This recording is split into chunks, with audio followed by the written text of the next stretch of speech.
Hey everybody, welcome to the channel. You guys know how much I love my Yeti SB100, don't you?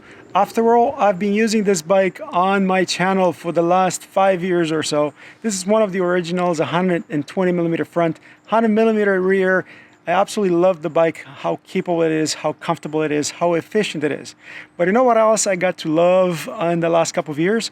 I got to love these, the wheels that I have installed on the bike. These are Elitewheels PRO36 30mm ID rims that I've been using pretty much ever since I tested them on my channel. So here we are 2 years later, time to take them down and see how they held up all this time. And one thing that I didn't really share with you folks before is that after a few rides on the PRO36 wheels, I actually sold the custom wheels that I built for my Yeti SB100. I really like them from the get-go. 2 seasons later, anywhere between 1,500 and 2,000 kilometers later, don't judge, I have more than one bike. Let's take a look at these and see how they held up. I'm gonna look at the rims, I'm gonna look at the spoke and spoke tension, and 3, I'm gonna look at the Pro hubs that are proprietary to Elitewheels. But like I said, first of all, let's take a look at the rims. And the reality is that the rims were pretty much bulletproof. I hope I'm not jinxing it now. You can see a few scratches and blemishes here and there, but the glossy marbled finish actually hides these quite nicely. I even had a hook to flat at some point that totally destroyed my Pirelli tires, but the rim survived no problem. It actually has no signs of that whatsoever. And a pro tip for you folks, I found out that if you get a hold of one of these bird coloring kits, in my case I have the black right in here, this actually covers those blemishes or scratches on the carbon wheels very nicely. By the way, what do you guys use to cover the scratches on your rims? Let us know in the comments below. So rims are good and well. Let's take a look at the Sapim spokes and nipples and see how they held up. These are aluminum nipples and we didn't have any issues with them even corroding or anything like that. And they're connected to, these are Sapim CX-ray, so these are bladed spokes, not because of the aero properties, but because these are very strong and relatively light compared to other types of spokes used.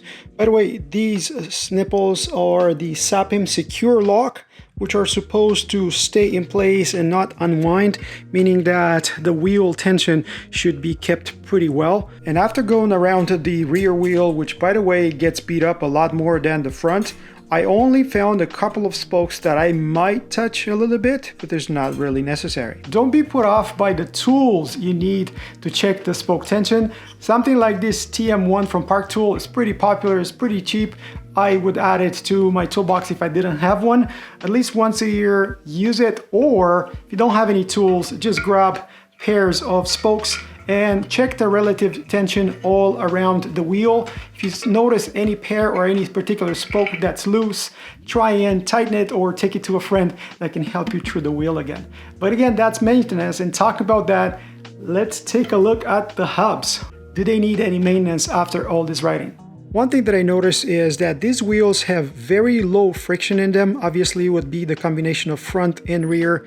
And I know that because when coasting along my buddies, I pretty much always get in front of them, and I'm definitely not the heaviest one of the bunch. That's usually a sign that the bearings are good, and if you spin the wheel in your hand like this, you will notice any crumminess or any imperfections that might be in the cartridge bearings installed on these wheels. Front hub uses two 18307 bearings and they seem to be pretty clean. This end cap, which is very similar to the DT Swiss design, seem to be doing a very good job.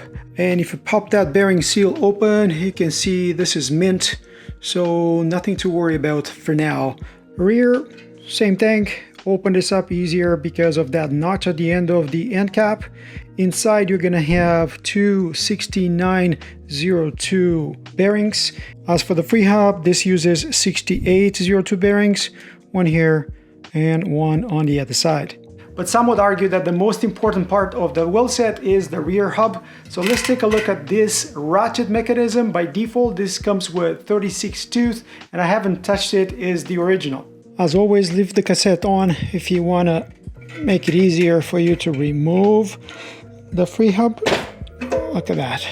And first thing you should check is whether the bearings are fine. These seem okay, no problemo. And here's their unique ratchet mechanism. This is pretty much a compression ring. Just grab it with your fingernails. It'll come right out. And underneath, you're gonna see a big-ish spring. Here it is. Looks like that behaves like a spacer. And then here's my ratchet rings. Ooh, these are dirty, man. 1 and 2.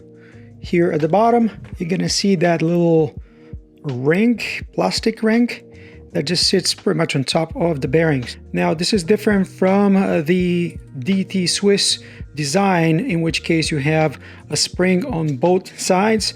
However, the internals of the hub are identical to what DT Swiss produces, so you can take the 2 rings from DT Swiss with the 2 springs and replace this whole mechanism, and it's going to work just fine. However, on an original DT Swiss ratchet mechanism, you're going to have the 2 rings, springs on both sides, and you also have this spacer that you're going to have to install, not just the 2 rings and the springs. For the noise of the hub, here it is. Just keep in mind that this is a ratchet hub, so the sound is going to vary depending on whether you just packed it with grease or some of that grease gets pushed around. And if you notice that this is a 54 tooth ratchet, you were correct.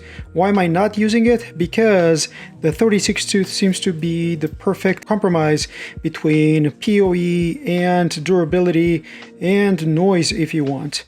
As always, equipment longevity depends on a lot of factors, but in our case, we don't power wash our bikes. We don't really have super muddy or rainy days of riding, and the terrain around Toronto is not that extreme.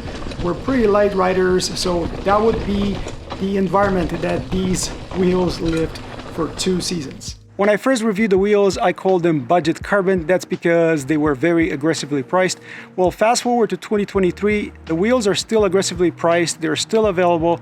My 15% discount code still works. I'll make sure to put it in the description of the video. But I'm curious to know if you guys use carbon wheels. Do you go for something like this, budget carbon, or you go for something more expensive? Let us know in the comments below. Let me know if you have any questions about these wheels. After all, we've had a lot of experience using them for 2 seasons, like you know already. Let me know if you liked the video. If you have any questions, don't forget to like, comment, and subscribe. And I'll see you next time. Cheers, guys. Cheers.